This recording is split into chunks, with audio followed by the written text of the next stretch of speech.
بعتقد كنا عم نسمع الجلسة الماضية اللي خلصت بأسئلة I think that we have all been hearing the previous session, which concluded with questions that got to the heart of the questions we want to raise now. شكوك وطروحات كانت عم تدور بخلفية مقاربتنا لموضوع طرابلس اللي بالاحتجاجات الأخيرة مثل Tripoli in the latest protests was giving us a very exceptional picture or representation. The participants in the last session were saying there was no exception, but I think it was exception, especially when it comes to the expression of anger, something that we do not see in other regions. What is noteworthy is the paradox when we saw some violence and some people linked it to the roots and to the accumulation. And there is, on the other hand, the cliche that we always hear that it is the scene, it's the center stage for the political tug of war and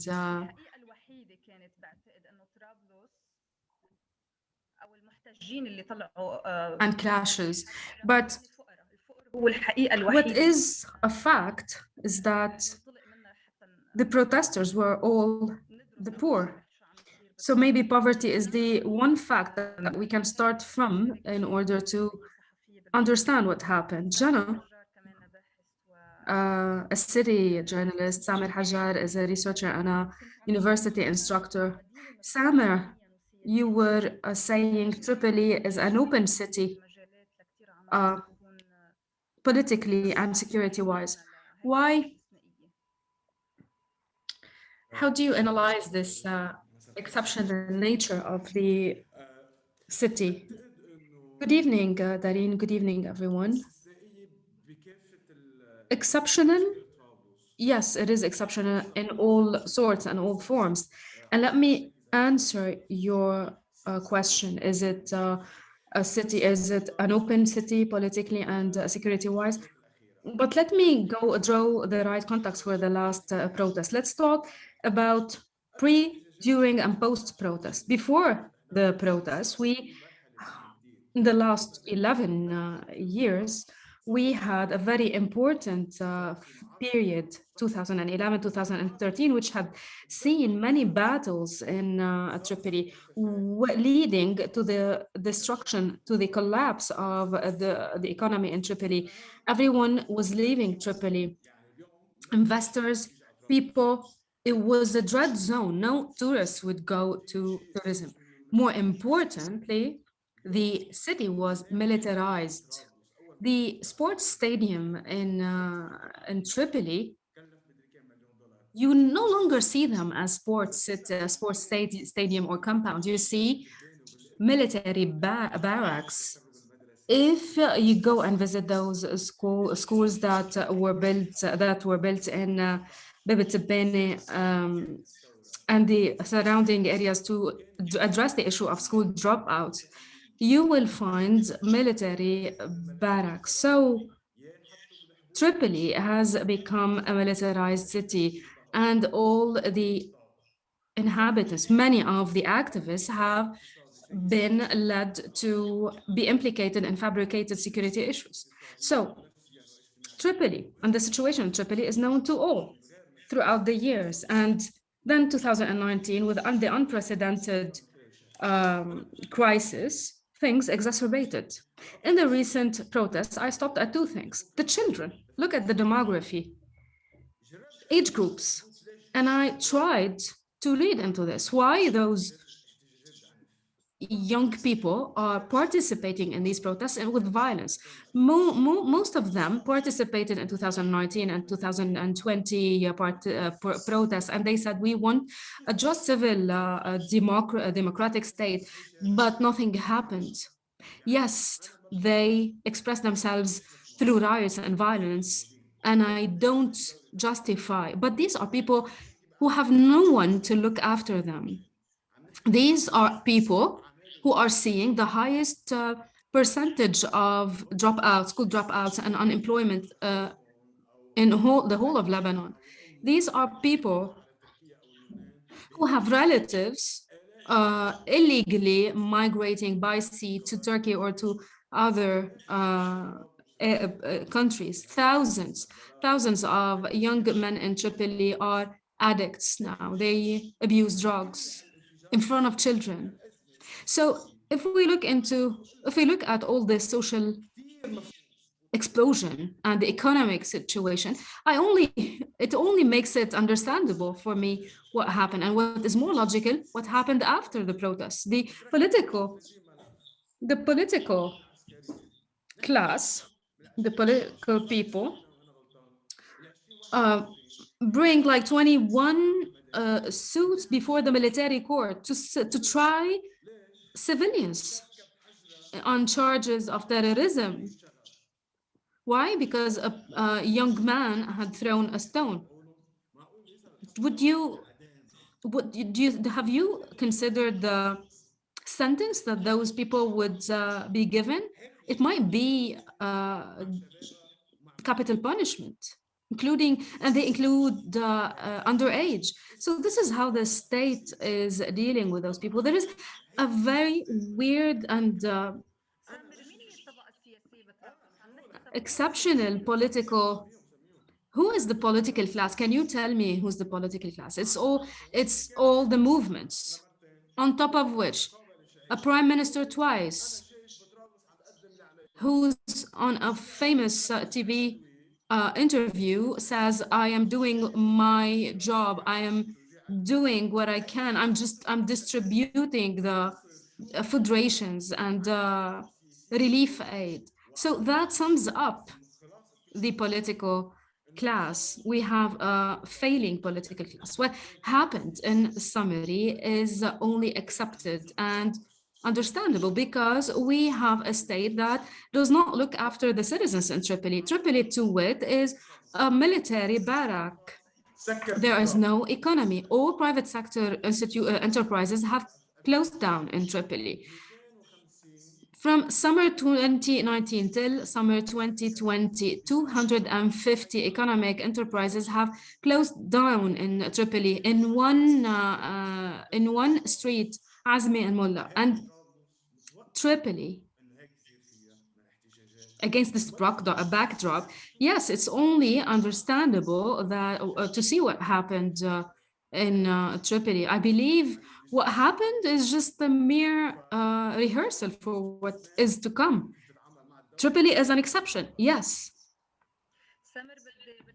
Samer, I will take it from where you stopped, and let me welcome Mustafa Wikne, who has just joined. He is an activist in Tripoli. Mustafa, hunger did not stop. Marginalization did not cease to exist. Recovering Tripoli under the wing of the state, as we say in Arabic, did not happen. Why did we see an unprecedented violence recently, and why did it wind down? Is it because of the arrests? Is it because certain hidden messages were conveyed? In previous experiences, we have grown accustomed to see that political altercations, political clashes translate into activism on the ground. Correct. Thank you, and God bless you. What you're saying, Mrs. Darine, is very important and very essential. If you go back like 6 years ago, everyone was watching how governments are being formed and how ministerial statements were written down after bloodshed in Tripoli. So political talks stall over shares, but then an absurd battle between Jabal Mahsen and Bibi Tibani would lead to the formation of the government, and those who die there would be no one to ask about them. Two mosques also have seen incidents in Tripoli, and no one had asked questions about it. So what's happening now in Tripoli? You were asking why did they take to the streets, and why is this movement winding down? Those who were operating the battles between Jabal Mahsen and the Bani are now reoperating the movement. Who? Name them. I will name. We're talking here about security bodies taking orders from the politicians. So what happened in Tripoli recently? On 17 October, there was this kind of reconciliation between Tripoli and the state. First 10 days of the revolution, the whole media was just covering Tripoli. Tripoli was under the limelight. The quality, civil activism was all over the TV in Tripoli. And this is why we called Tripoli the bride of the revolution. 10 days into it, and maybe Dr. Khalid Ziede and Dr. Samer, as they are researchers, I called them to look into that situation, that fact, how the Noor Square just was the center stage of that reconciliation between the old city and the new city. The poor met with the rich, and everyone were calling for the same thing: security, stability, peace.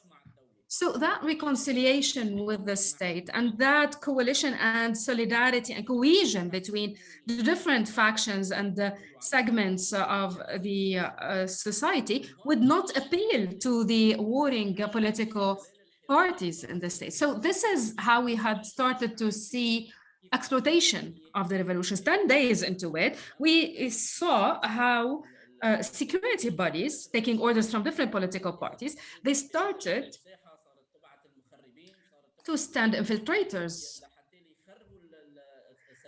people to sabotage the revolution, pushing the rebels to stray from the core and from the key messages of the revolution, to tell people, to tell the world that no, Tripoli did not reconcile with the state.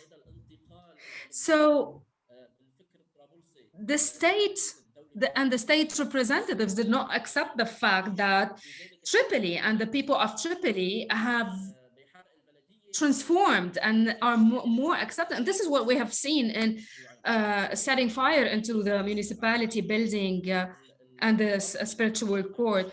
I agree with Dr. Sami. The anger of the people is pushing them to the streets. The lack of care, the poverty. Yes, but this would not make them set fire to the municipality and to the court. The cameras are there. And they were unmasked and they stayed over for more than 10 minutes, so you could see them.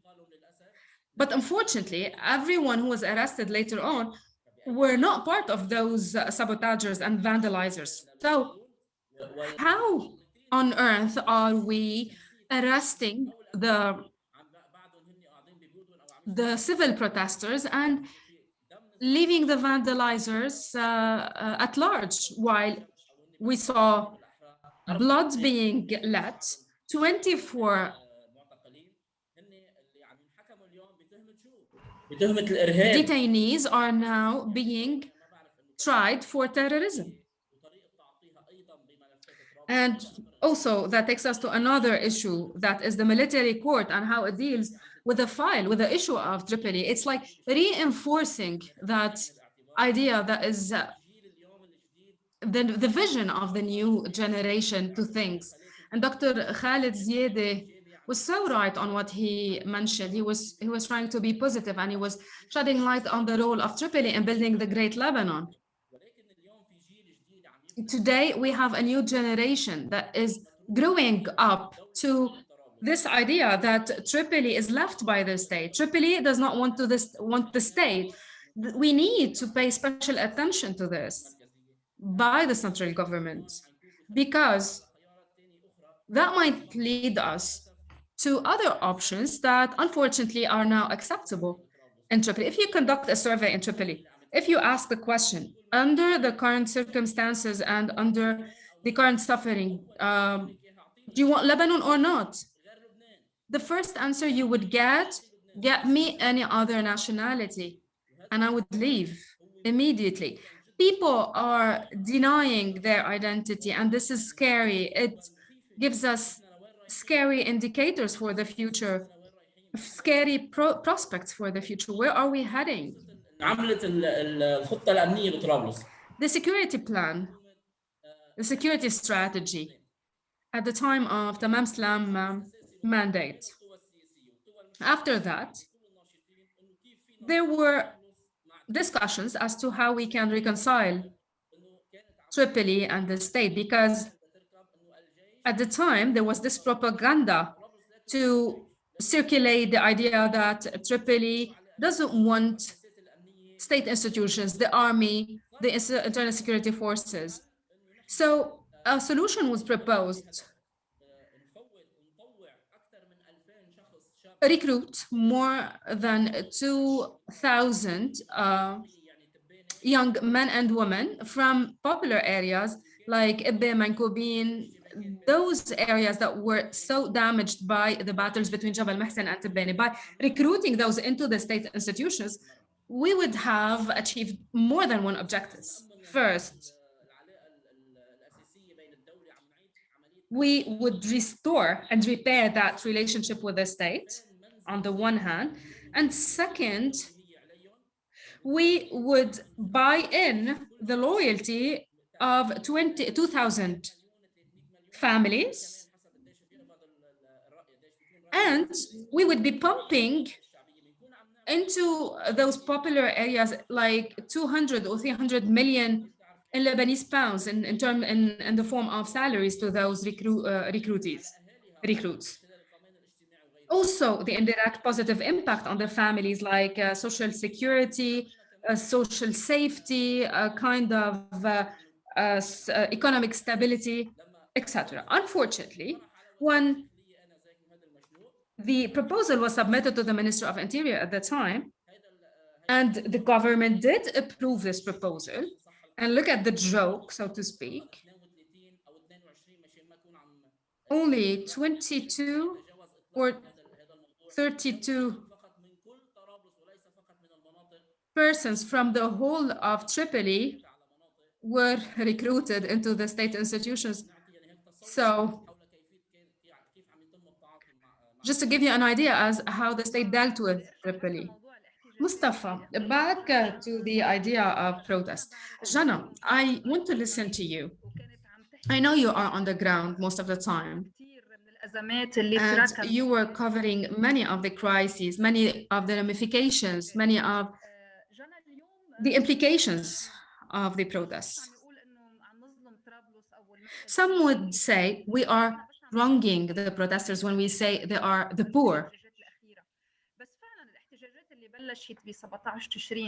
But the protest that started on 17th of October had political claims and social claims, and it created some solidarity. It attracted some solidarity from all areas. But the most recent protest took a different rhythm and had a different tone. And Samir tried to say that there were certain infiltrators and vandalizers. Who were the participants in the recent protests? Were they infiltrators? Were they alien to the government? Were they not of the social fabric of the city? Why did the protesters not protect the city? I didn't use just to a point of correction, I did not use the word infiltrators. Do you hear me? سمعتك سمر. نعم سامعيني أنا هلأ؟ Do you hear me? هلا إذا بدنا نبلش نحن اليوم بشو صار مؤخرا بطرابلس. If we are to revisit what happened in Tripoli, we need to go back to the moment of 17 October. The difference in the landscape between 17 October and the post 17 October, and what happened on the one hand, and what happened and the most recent protests.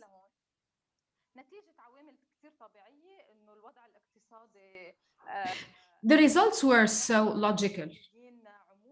What happened was so logical. The economic situation, the economic pressures, the currency issue. And yes, we do. It's a fact that Tripoli has the highest number of popular areas and people who are only daily wage earners. So these people who were somewhat coexisting with this level of poverty, with the economic crisis and with the currency depreciation problem, they realize that they are diving into a newer depths of poverty. But since the start of the activism in Lebanon, the revolutions in Lebanon, Tripoli had its way of doing things, and everyone was stopping at what's happening. Tripoli, despite all its controversial backgrounds, Tripoli was the first city, and Tripoli showed us and proved that it has the capability, it has the ability to stand up to political affiliations. All the pictures of political figures were torn away in Tripoli. And this is something that we cannot easily see in another area in Lebanon that has a specific political or religious nature. So Tripoli, after 17th of October, showed us or proved to us that it has in its nature the ability, the tendency, the inclination to rebel, to stand up, to revolt.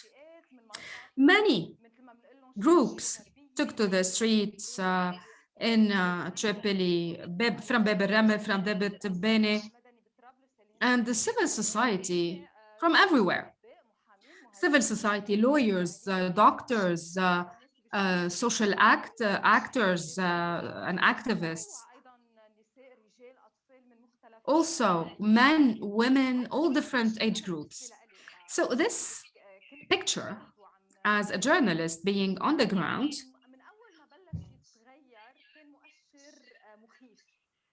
since it started to change, it was scary. And how did we see the first signals of change? If you look at the Minassa, maybe someone would take it so lightly or underestimate us talking about Al-Minassa. Al-Minassa, the platform, showed us so many exceptional scenes, like battles, who would lead on, or clashes over who is going to lead on the platform, and so on and so forth.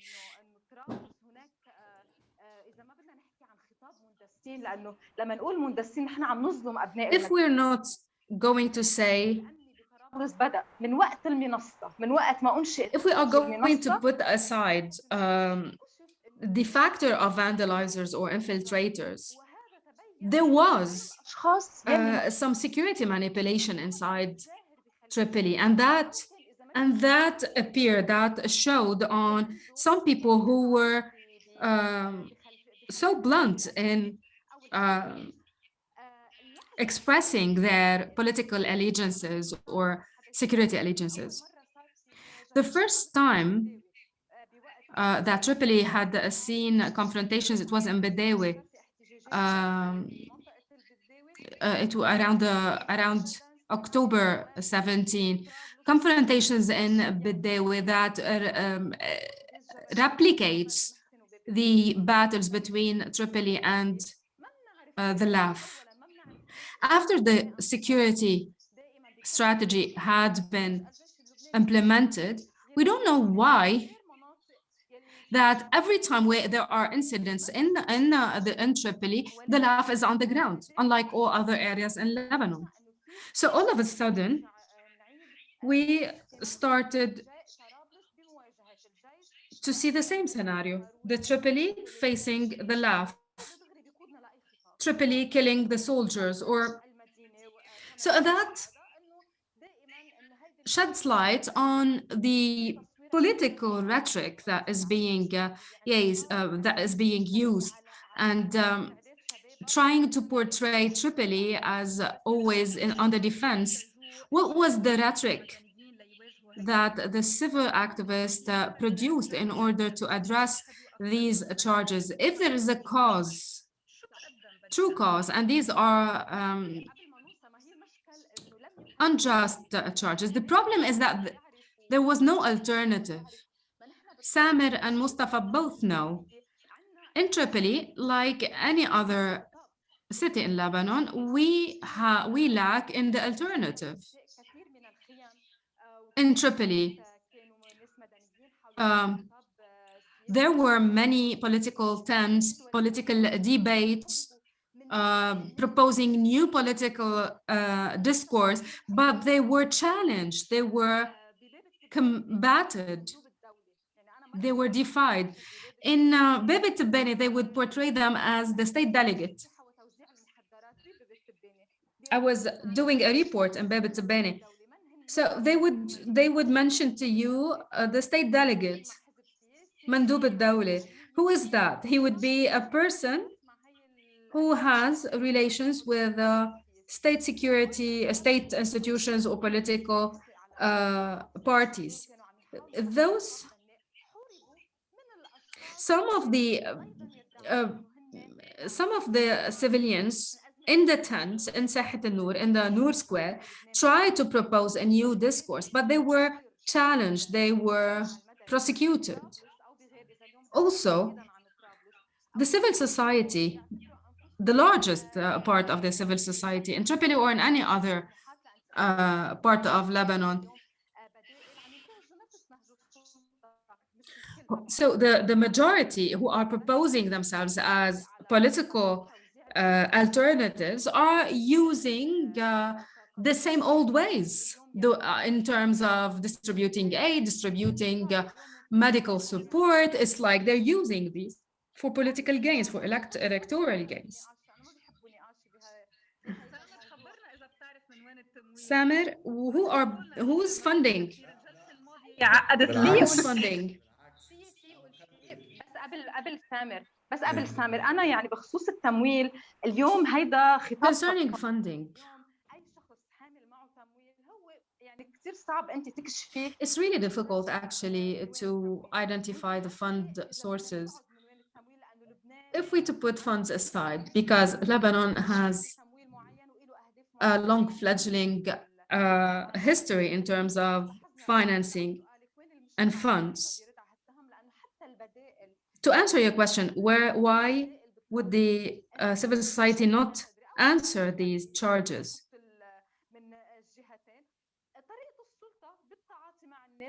The civil society actually was actually using the same old ways of the state. And Tripoli, unfortunately, due to the economic situation and the financial constraints, Tripoli has started to shrink its claims because of the more basic claims that people have. People want bread and fuel. So back to the question, who took to the street after the many battles between the LAF, and it's not an innocent coincidence, the LAF and the people are battling and both are losing people. At the end of eventually people withdrew. Those people with legitimate political project for the country. So they withdrew and the landscape started to change. What happened 4 days ago in Tripoli, towards like end of Jan, how it started, how did it start, how did it end, why 4 days, why did it end in setting the municipality ablaze? The detainees accusing them of being ISIL affiliates.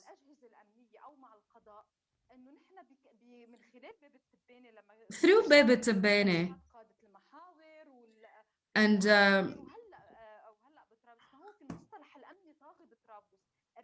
we started, and through the different battles, we started to get used to the security expressions, how the leaders of the axis or the leaders of the factions. Let me go back to the terminology issue later. Samer, a question to you. After 17 October, where there new civil groups were born, where are they today? What are the common denominators? What are their claims? What are their headlines? The city is still left behind. It's still marginalized. It's still in dire poverty. Where are they? One point.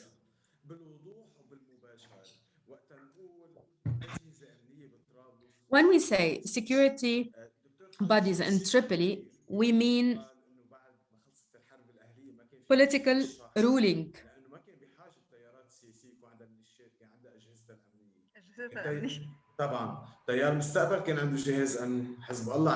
Every political party had a security body or authority in Tripoli. Yes, we don't have militias, to answer the speaker before. If you want to analyze the small security events in Tripoli, you wouldn't get anywhere, because Tripoli is governed by security bodies that are in turn governed by political parties. Security bodies are controlling all the strings of the game in Tripoli. They're not security bodies, they're political bodies. Just to be direct and very straightforward in discussing things, we don't have security bodies, we have political bodies. And the relationship with the people on the ground would differ based on affiliations. That would require another set of discussions. As for the groups that were born and emerged after 17 October, let's explain what happened of 17 October. For 15 years, we had Syrian occupation. You cannot object, you cannot stand up. Opposition were died, detained. After 2005, we adopted consensual democracy and that weird Lebanese phenomenon where you don't have opposition. There's one government of unity government with no opposition. And we didn't see opposition, proper opposition over the last years. No opposition against this regime, a regime that we had been saying up and loud that we are against it for the last 15 years. So 2019, we were not ready. That's one. Without political experience, we cannot stand up to those political waves. We're just a group of people. We're not united or unified frameworks. We're not unified settings. We're not political parties. We're just a group of people saying no to a political regime. You cannot stand up to those waves. The problem of those groups is that they kept the talks to themselves. They talked to one another. They didn't talk to the people. And that means they're not doing politics. They're not practicing politics. They're doing their problem is that they don't have vision, no experience, and no program. As long as they are not organized, they will not get anywhere. I am trying to be as straightforward and as clear as possible. And there is another issue here. What is being called or labeled as the elitist group in the city, they're either politically affiliated or they're not interested in the public affairs.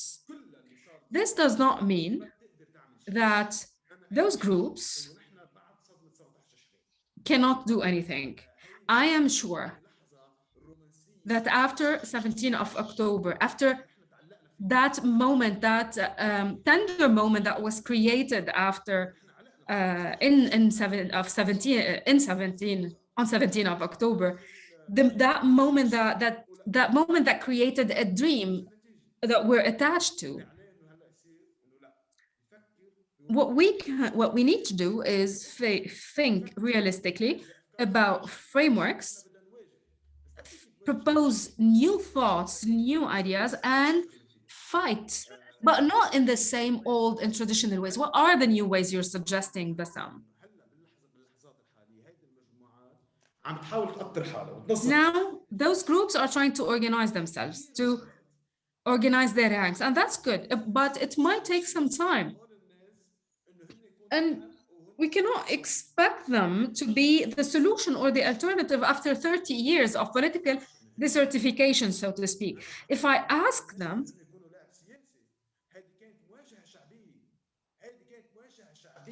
what we were asking them,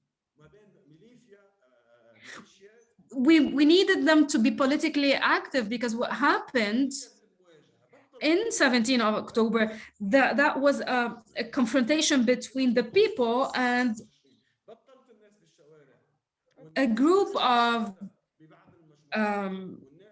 thieves. People now, we're far now from the revolution. People had lost their trust in the revolution. Now we have, as groups, to reorganize themselves. In 6 or 7 months, those groups cannot and are not expected to be the alternative. But we need to adopt a new way in fighting. Did they propose a new discourse, a new rhetoric to the public, to the street? Yes. Because the people are still so reined in by the constants imposed by the government. No, those groups, if you put them if you have them face any political activist, there would be no room for comparison. They have a good discourse.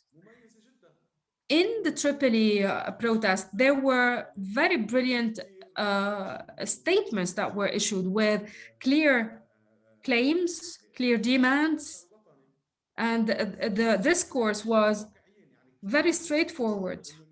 Let's be realistic. Blaming the 17th of October groups, you cannot,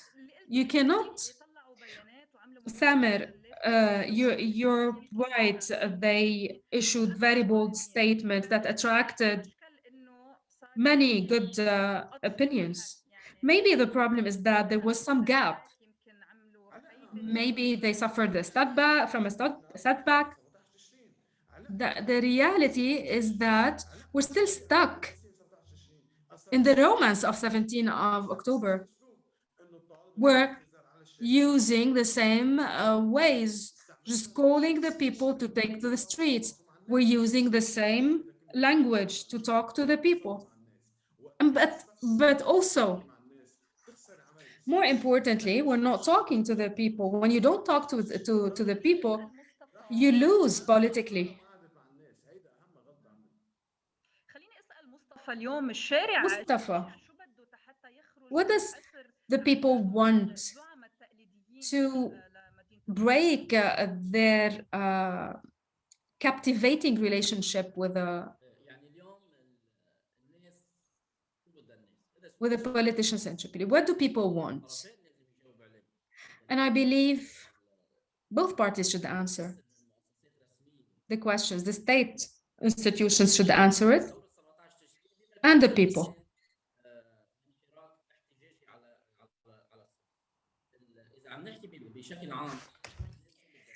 Generally speaking,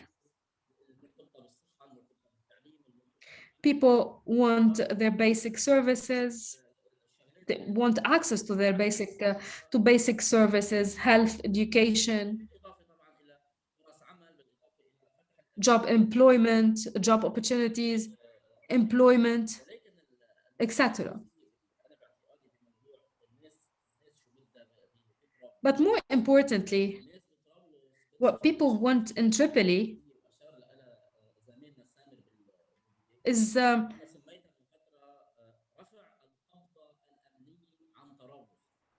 something more essential to them. Have free Tripoli from a security presence or omnipresence, so to speak, because every 2 meters you would have a security checkpoint. Not because the people do not want to see the state present, not because they want to be outlaws, but the exaggerated security attention is not comfortable. On the opposite, it makes people ask so many question marks as to what is being prepared for this city. And we have history telling us a lot, like if we revisit the Darine incidents, or then Sheikh al-Absi and Fath al-Islam.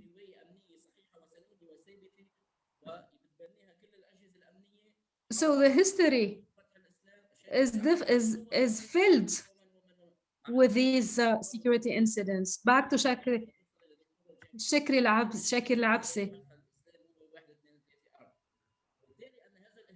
And who's Fath al-Islam? So the point is, the exaggerated security attention to Tripoli is scary because it always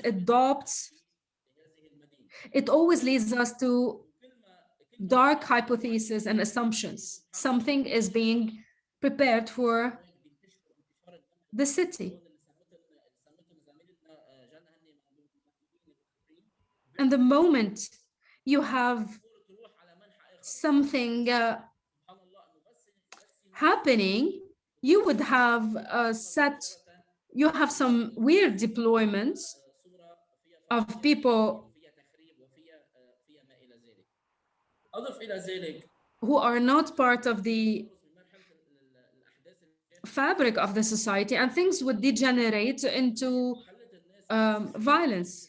Also, the set of series of violent events and security events and the spread of weapons in Tripoli over the years have led to the current situation. I'm not a fan of the conspiracy theory,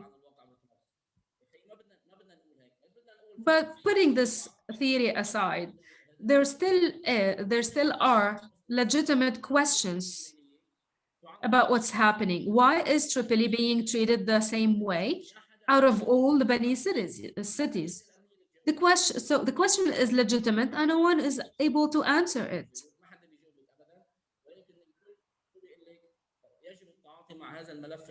The answer would be this security issue should be dealt with in that way, this or that way. And a while later, you would find that a couple of guys talking to one another over Telegram that are arrested, and they are being charged for terrorism or extremism. So we have legitimate questions here.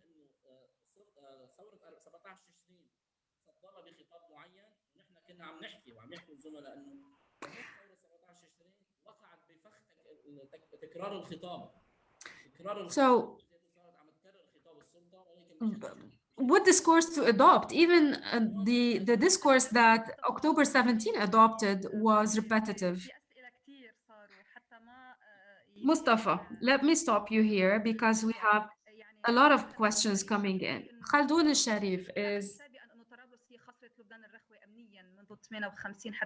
Khaldun al-Sharif said before that Tripoli has always been the weak or soft spot of Lebanon as being used to intimidate the people. Those young are very steadfast to the soil, immunizing and fortifying Tripoli is the prelude to the solution. How can we do that? You want me, you want me, you want to trap me, you're leading me into trouble, I believe. I don't want to repeat myself. The problem in Tripoli,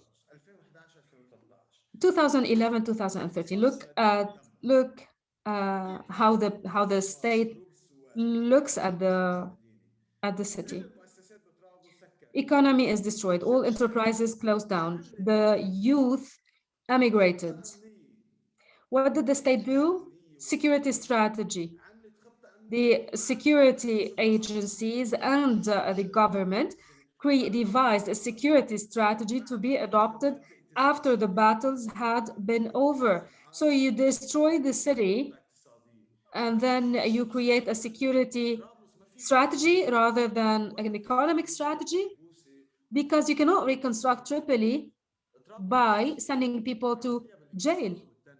You reconstruct Tripoli by building the economy and doing some development. Tripoli is not a poor city. A while ago, I was researching, preparing for an article. I was reading about the Cedars Conference allocations to Tripoli.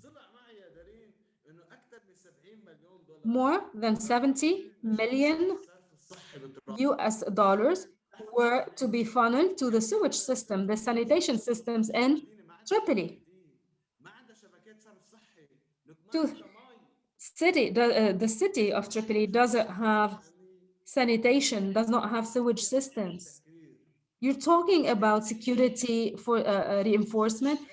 The city has a station, a refinery station. The city has the capacity of using that station and providing employment to 6,000 people. Provide jobs to those people. So if you want to do something, you wouldn't start from security. If you want to change the situation in Tripoli, you wouldn't start from security. Tripoli has the most important strategic location in the region. All the world is based on supply chains and logistics. We have the most important strategic location, the most important port, and the most important economic zone. So you want to develop Tripoli? You start from that, from those areas, from those sectors, not from the security. I hear about economic plan, not security plan. Yahya Maulud is saying it's wrong to blame the victims for the failure of the state. Jana, a question. The opposition groups in Tripoli, are they getting ready for the electoral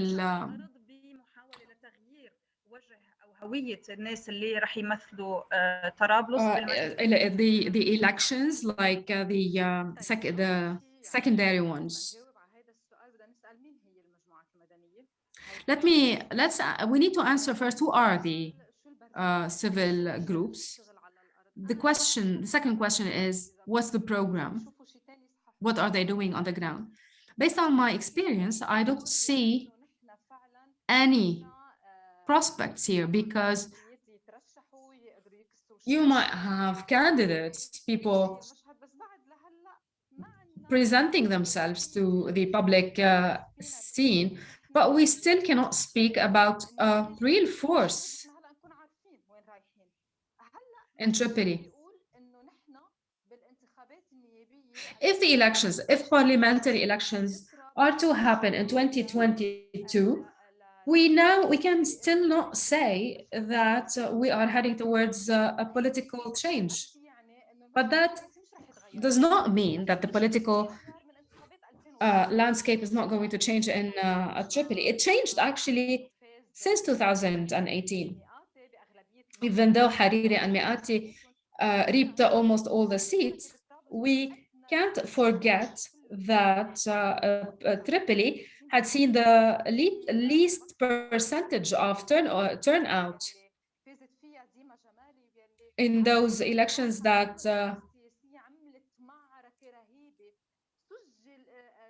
led to the so we're talking about 23% of participation or turnout. If we are to take the latest elections, the secondary elections, 23%. Those 75% who did not vote, why did they abstain from voting?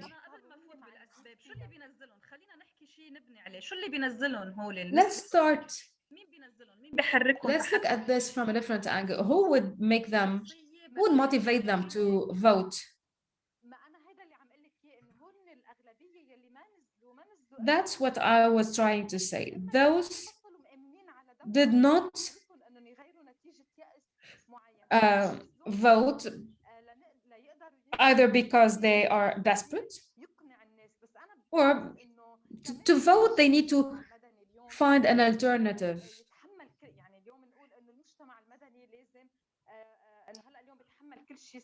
We cannot blame the civil society. We cannot blame them. Unfortunately, the state is still very strong. After what you see since the explosion of Beirut port and the tug of war, the political tug of war in the discussions to form the government, everything that is happening is showing us that the state is still strong. And how will that impact on Tripoli? The difficult economic situation in Tripoli delays any possibility of the emergence of the alternative, because people are so preoccupied with their daily needs, their basic necessities. Even the social activism that is now there is not is focusing on the daily life, on the necessities demands. The political element is absent. Samir was saying that the civil society is not talking to the people. People have different priorities without a civil society identifying with the needs of the people and not providing a traditional alternative. And when we say alternative, we mean جانا خليني انطلق من هيدا strong entity that can stand up to the government. Let me move to Samir based on what you're saying. نقول توجهت لهم تهم بالإرهاب. The men who were detained were charged with terrorism and theft, and it's only expected. The citizens of Tripoli who want to see change, did they get themselves ready to a confrontation with the judicial system? Is there a plan to stand up to this, to confront.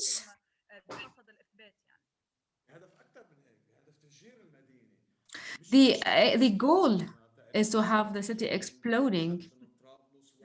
It's not a small number when we say 24 men detained, and I know many of them. And I'm certain that they have nothing to do with the charges addressed to them. Before I answer you,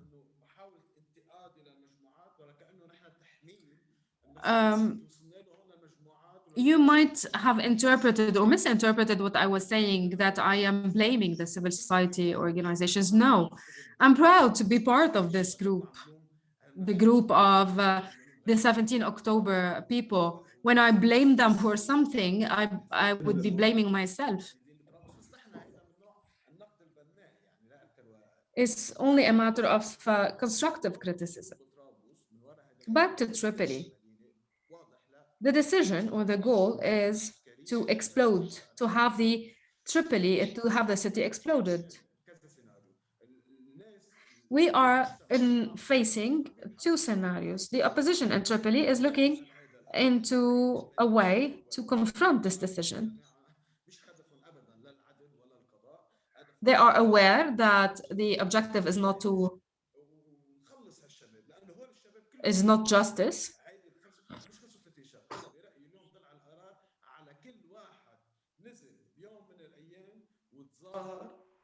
It's the decision is not only targeting those 24 or 32 people, it's targeting every opposition member, every person who's opposing the state, everywhere in Lebanon. And let me open a parenthesis here. Sometimes they would make a difference between the groups of Tripoli and Beirut and other areas. And sometimes they focus more on Tripoli. It might be true, but the groups in Beirut and other areas should sympathize with Tripoli. In other words, this city took to the streets in October, and on many occasions they were on their own. In Tripoli last year was the year, Tripoli last year was the city that had seen the most closures of schools.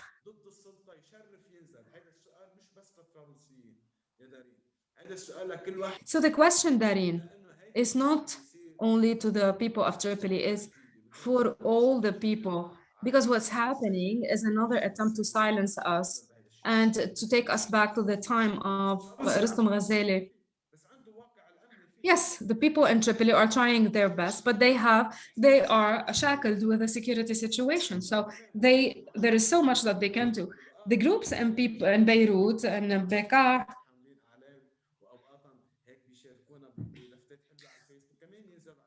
we want them to take to the streets and show solidarity with Tripoli. We ran out of time. Like the last session, many questions we have many questions on Tripoli, and it's really important to delve into the details, and we can never be able to diagnose we will never be able to understand all the nuances and the details of what's happening. The city of Tripoli is so important, it's so worthy of us discussing it and looking into its problems. I believe that this will be an issue that we are going to discuss in the coming months. We need to keep shedding light on this issue. Let me add just one remark to what Samir was saying.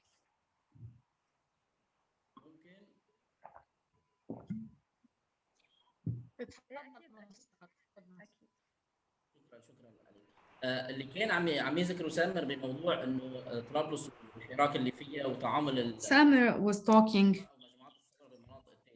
about the need to show solidarity to Tripoli. I would like to say something. When Prime Minister Hariri resigned and people were taking to the streets and expressing anger, it was Tripoli, if I remember, that took people back to the right course of the revolution, rebelling and revolting even against Hariri. So we need to bear that in mind.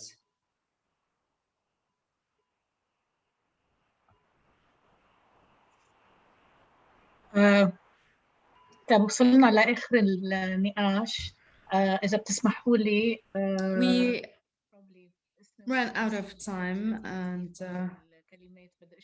allow me on my behalf and on behalf of Nadine to thank you for this discussion. It was, yes, as you said, it was extremely important that we open this discussion. We wanted deliberately to include the people of Tripoli in this discussion, have people who are versed in the issues of Tripoli. I believe we have more appetite now for discussing this issue further in more workshops. Maybe I will discuss it with Nadim to see how we can carry on with this discussion. It seems it is. I see it in the questions in the chat. People are asking, people are saying you didn't answer the question, what are the solutions? We cannot answer all of these questions right now. So let's find a way to carry on carry on with this discussion more and later. Thank you again. I learned a lot from you today. Thank you, Darine, for the great management and moderation of this session. Nadim, I leave it to you. I want to thank you all. I want to thank the interpreters. Yes, it is clear. We need to carry on with this discussion. There are many ideas on the table. We need to take it further. Yes, you might be right. We've raised more questions rather than finding solutions, but a solution starts with asking the right questions. It was important today to listen to the people of Tripoli who, being journalists, activists, researchers, without having an external or a helicopter lens on what's happening in Tripoli. Thank you all. And maybe after COVID is over, we'll be able to convene this session in Tripoli itself, and we include more people from Tripoli. Thank you. Bye bye.